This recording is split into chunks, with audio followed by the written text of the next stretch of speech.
이 세상 모든 것은 변합니다.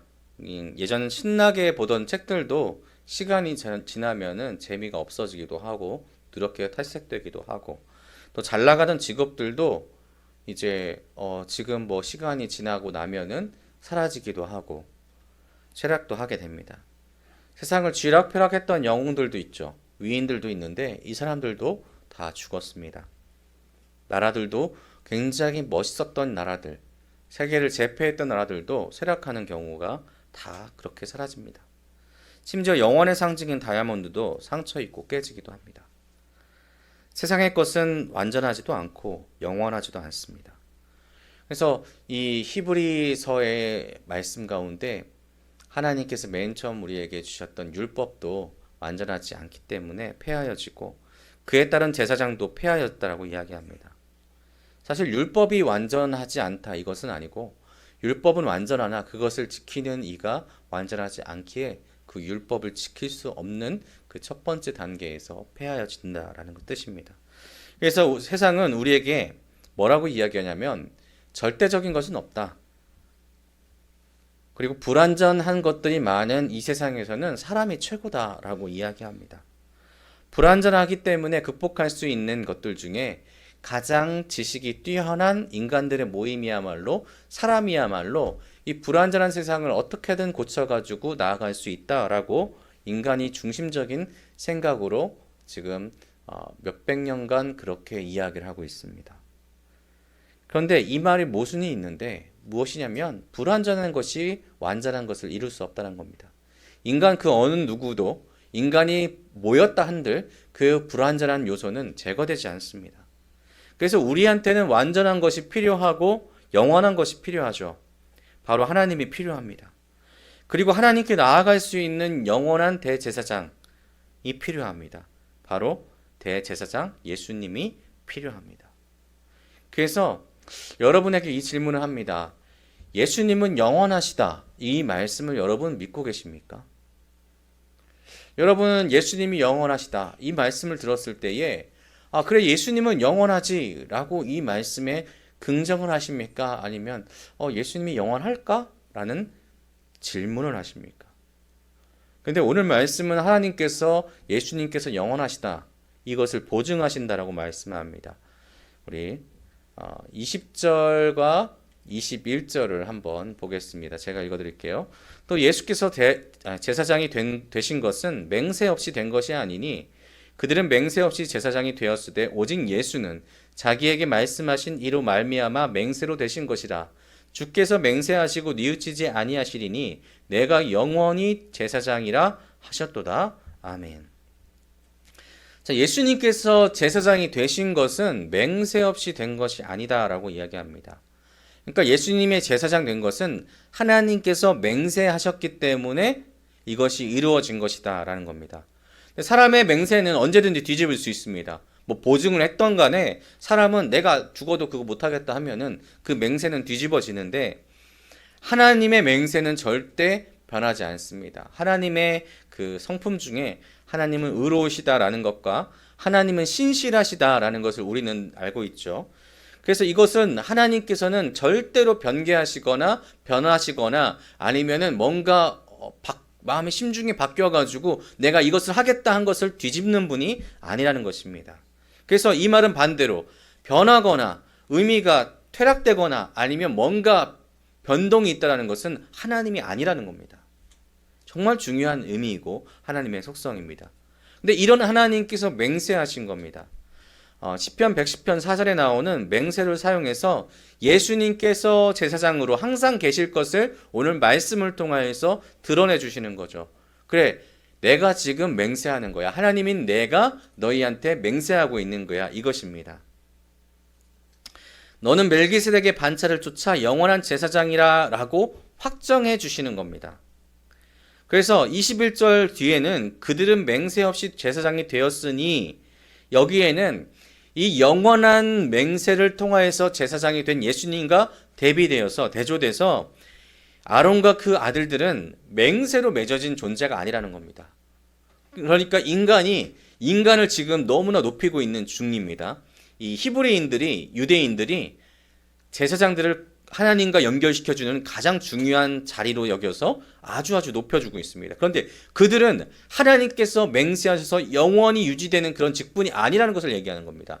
그 사람들은 직책을 하나님께서 그냥 내리신 겁니다. 하나님께서 계시로 그냥 내려주신 겁니다. 그렇기 때문에 임시직이라는 겁니다. 세상의 유대인들은 지금 이 제사장들을 맹목적으로 열심히 믿고 따르고 있는데 그것은 임시직이다. 그런데 왜 하나님께서 맹세하신 대제사장 예수 그리스도를 믿지 않고 있느냐라고 한 번 더 말씀하시는 거죠. 그리고 하나님께서는 맹세를 하셨기 때문에 결코 뉘우치지 않는다라고 이야기합니다. 헬라어로 우 메타멜레 데세타이, 뉘우치지 아니하신다라고 하십니다. 근데 이거는 디모데후서 2장 13절에 나오는 하나님은 미쁘시다라는 그런 그 구절과 연결되는데, 이 말은 하나님께서 아까 말씀드린 것처럼 말씀하시고 결정하신 것들은 모두 온전하게 이루시는 분이시다라는 겁니다. 그래서 우리는 믿어야 됩니다. 예수님은 영원한 우리의 대제사장이시다라는 겁니다. 그래서 여기서 이제 뒤에 나오는 22절은 이 앞에 나오는 내용을 두 가지로 정리해 주는데, 22절을 한번 같이 보겠습니다. 한번 같이 읽을까요? 시작. 이와 같이 예수는 더 좋은 언약의 보증이 되셨느니라. 아멘. 두 가지로 정리해 주는데, 하나는 예수님께서 새롭고 보다 좋은 언약의 성공을 영원히 보증하신다라는 것이고, 두 번째는 이 보증은 하나님의 맹세에서 기한된 것, 기인한 것이다 라고 하고 있는 그 내용이, 이 두 가지가 22절에 나와 있는 겁니다. 그러니까 이제껏 우리가 따르고 있었던 그 사람 제사장들의 그 모든 역할들, 그것보다 더 좋은 제사장이 우리에게 주어졌으니 이거는 하나님께서 우리에게 주신 것이다 라는 겁니다. 그래서 여기서 두 가지의 단어를 봐야 되는데, 하나는 언약입니다. 헬라어로 디아데케스인데, 이 단어는 고전 헬라어 문헌에서는 유언장이라는 디아데케에서 파생합니다. 그런데 이 단어 의미가 뭐냐면은 취소될 수 없는 결정입니다.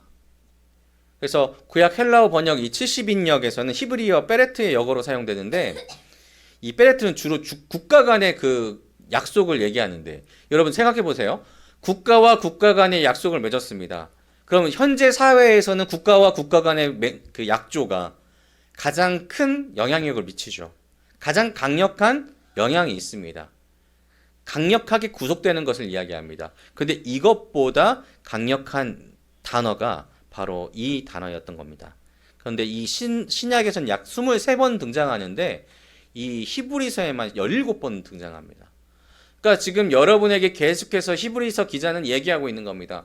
왜 믿지 못해요? 왜 믿지 못해요? 하나님께서 여러분에게 약조하신 겁니다. 하나님께서 여러분하고 약속하신 겁니다. 하나님께서 약속하신 그분을 여러분한테 보내주신 겁니다. 하나님과 당신들과의 사이를 중개해줄 영원한 대제사장이 예수님이시다. 이것이 하나님의 약속이다. 이것을 계속해서 약속이라는, 하나님의 맹세라는, 언약이라는 단어를 통해서 강조하고 또 강조하고 있는 겁니다. 그만큼 믿지 못하고 있다는 거죠, 우리가. 두 번째 단어는 보증입니다. 헬라어로는 앵기오스라는 단어인데 서약하다, 계약하다라는 뜻입니다. 동사 앵기아오에서 파생되는데 보증 혹은 보증인이란 명사가 됩니다. 근데 이게 어떤 단어냐면은 법정 용어입니다. 근데 이게 보증하다 해서 내가 어느 재산까지 보증하겠다 이게 아니라 내 생명까지도 걸 수 있는 보증의 의미입니다. 그러니까 하나님께서 지금 여러분에게 예수 그리스도를 대제사장이라고 보증하신 것은 하나님 자신을 걸고 보증한 거라는 겁니다. 그럼 하나님을 믿고 있는 이들은 이 보증에 대해서는 당연하게 믿어야 되겠죠. 당연하게 따라야 되겠죠. 그게 바로 이 강력한 하나님의 약속이고 언약이고 하나님께서 주시는 강력한 보증이 된다는 겁니다. 누구를 위해서? 예수 그리스도를 위하여서 이렇게 보증하고 맹세하고 언약을 해주신다 이겁니다. 그래서 23절부터 26절까지 이제 뒤에 나오는 것은 율법의 대제사장 그리고 예수님을 이제 비교하면서 예수님의 영원이 얼마나 우리에게 가치가 있는가, 예수님께서 영원하신 것이 우리에게 어떠한 의미가 있는가, 이것에 대해서 말씀하시는데 23절에는 이제 제사장의 한계가 있다라고 하죠. 유한성입니다.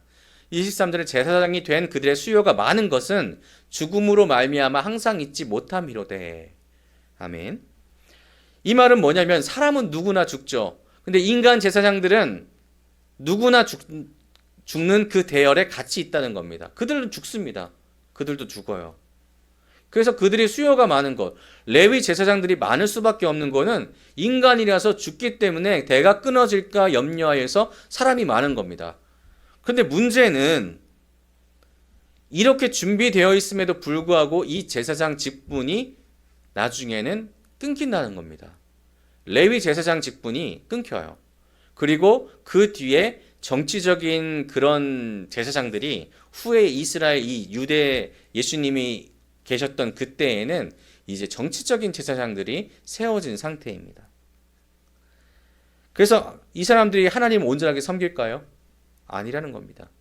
인간이 그렇게 따르고 섬겼던 제사장들은 유한하다. 그리고 결국에는 그 뜻이 변질되어서 하나님을 섬기는 것보다 자신의 영예를 위해서, 자신의 이익을 위해서 움직이는 하나의 정치 집단이 되었다는 모습을 우리는 역사를 통하여서 발견할 수 있습니다. 근데 이 말은 무엇을 얘기하냐면은 마찬가지로 이 시대에도 목회자들도 마찬가지입니다. 목회자들 정말 많습니다. 하지만 모든 목회자들이 하나님의 뜻을 가지고 그 뜻을 뜻대로 행할 수 있다. 이것은 아닙니다. 그들 또한 저희 또한 변할 수도 있기 때문에 우리가 가장 중요시해야 되고 가장 우선적으로 믿어야 되는 것은 예수 그리스도밖에 없다라는 겁니다.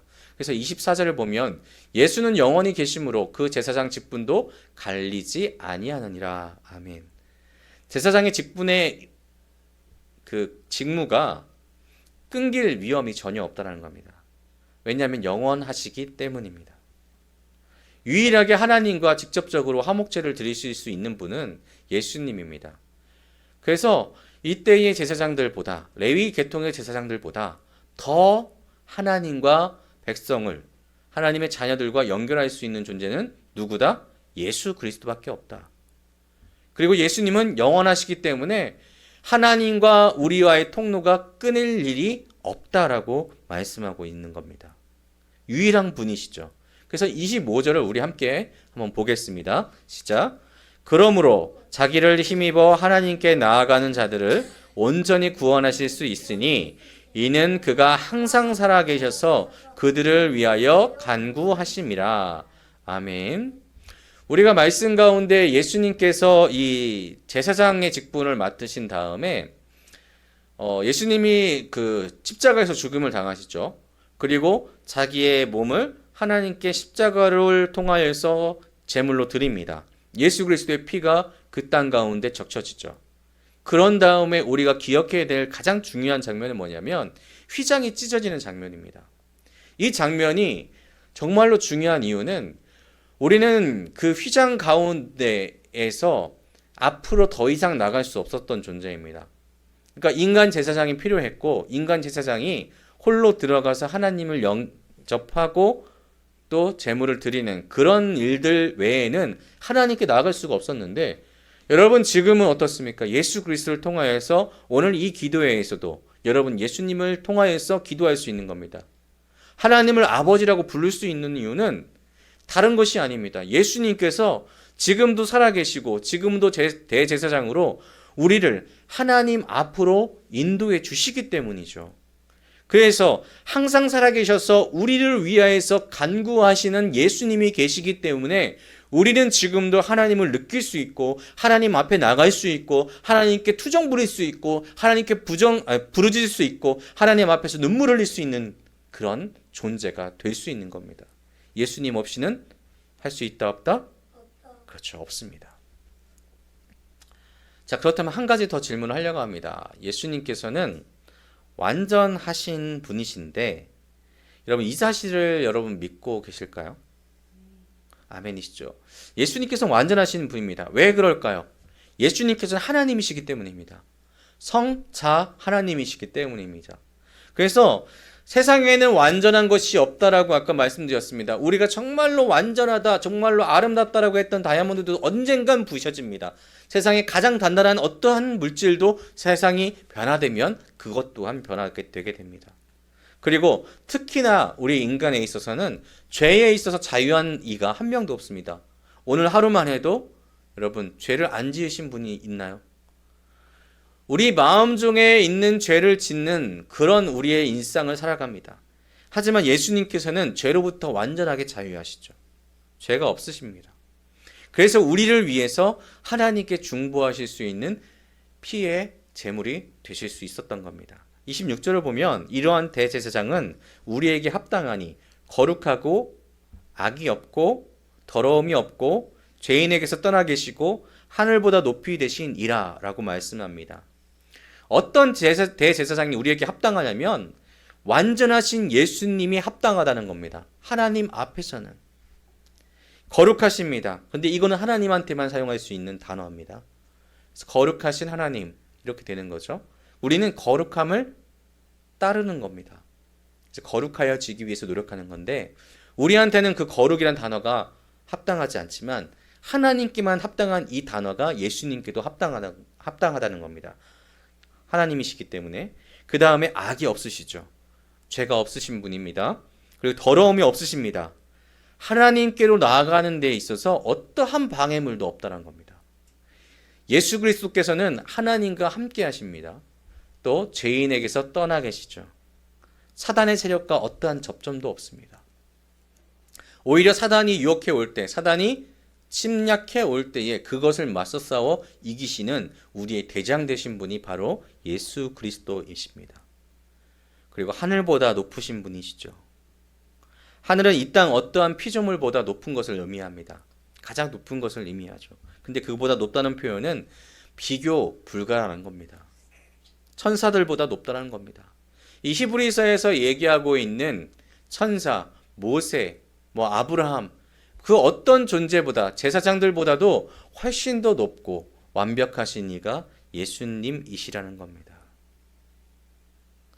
여러분, 이 오늘 말씀에서 하나님의 맹세, 그리고 하나님의 언약, 그리고 하나님께서 우리에게 베풀어 주신 하나님께서 세우신 대제사장 예수 그리스도, 우리 성도님들의 삶에는 어떻게 다가오실까요? 막연하게 우리는 예수님이 나를 위해서 죽으셨어, 나를 위해 구원의 역사를 이루셨어 라고 이야기하는데 그 마음 가지는 것도 중요한데 우리는 예수님을 통하여서는 갈 수 없는 곳이 있다는 것을 분명히 깨달아야 됩니다. 하나님께 나아가는 그 단계에서 예수님 없이는 안 되는데 우리는 자꾸만 예수님을 건너뛰고 하나님께 나아가려고 합니다. 근데 이것을 우리는 죄라고 부릅니다. 예수님 없이는 하나님께 나아갈 수 없습니다. 우리가 예수님을 통하지 않고서는 하나님 앞에 설 수가 없습니다. 그냥 섰다가는 죽음밖에 남지 않기 때문입니다. 하나님께서는 우리에게 분명하게 단계를 주시는 겁니다. 내게 나아갈 수 있는 하나님께서 주시는 영원한 통로를 마련해 주셨다는 겁니다. 예수 그리스도. 우리는 얼만큼 예수님을 기억하고 따르고 섬기고 있을까요? 예수님은 목숨을 바쳐서 우리에게 다가오셨는데 우리의 일상 가운데 얼마나 우리는 강력하게 예수님을 기억하고 있는지 모르겠습니다. 하루하루 살아가면서 우리의 일상 가운데 계속해서 치여지고 있죠. 오늘 하루도 힘들었어. 오늘 하루도 계속 일에 치이고 사람들한테 치이고 여러 가지 환경에 치이고 내가 지금 뭔가를 지금 빨리 준비해야 되는데 이것들의 시간에 쫓기는 가정들 가운데 우리는 어느샌가 예수 그리스도를 잊고 살아갑니다. 예수님이 나를 위해서 했던 그 모든 것들을 기억해서 지워버립니다. 그렇게 되면 어떻게 되겠습니까? 당연히 그 통로를 통하여서 갈 수 있는 하나님도 지워버리는 겁니다. 예수님을 기억한다는 것은 우리는 하나님을 기억한다라는 것과 동일하다는 의미를 갖고 있습니다. 하나님의 백성인 여러분, 완벽하시고 완전하시고 영원하신 예수님께서 하나님께서 우리에게 보내주신 하나님을 향한 통로가 되심을 믿으시길 바랍니다. 그리고 그 예수님을 기억하십시오. 그랬을 때에 비로소 우리는 하나님 아버지께 우리의 이야기를 할 수 있고 하나님 아버지께서 우리에게 말씀하시는 것을 들을 수 있습니다. 이 한 주간도 예수님과 함께 동행하면서 예수님 기억하시면서 예수님과 함께 하나님께 나아갈 수 있는 우리 모두가 되기를 주님의 이름으로 축복합니다. 기도하겠습니다.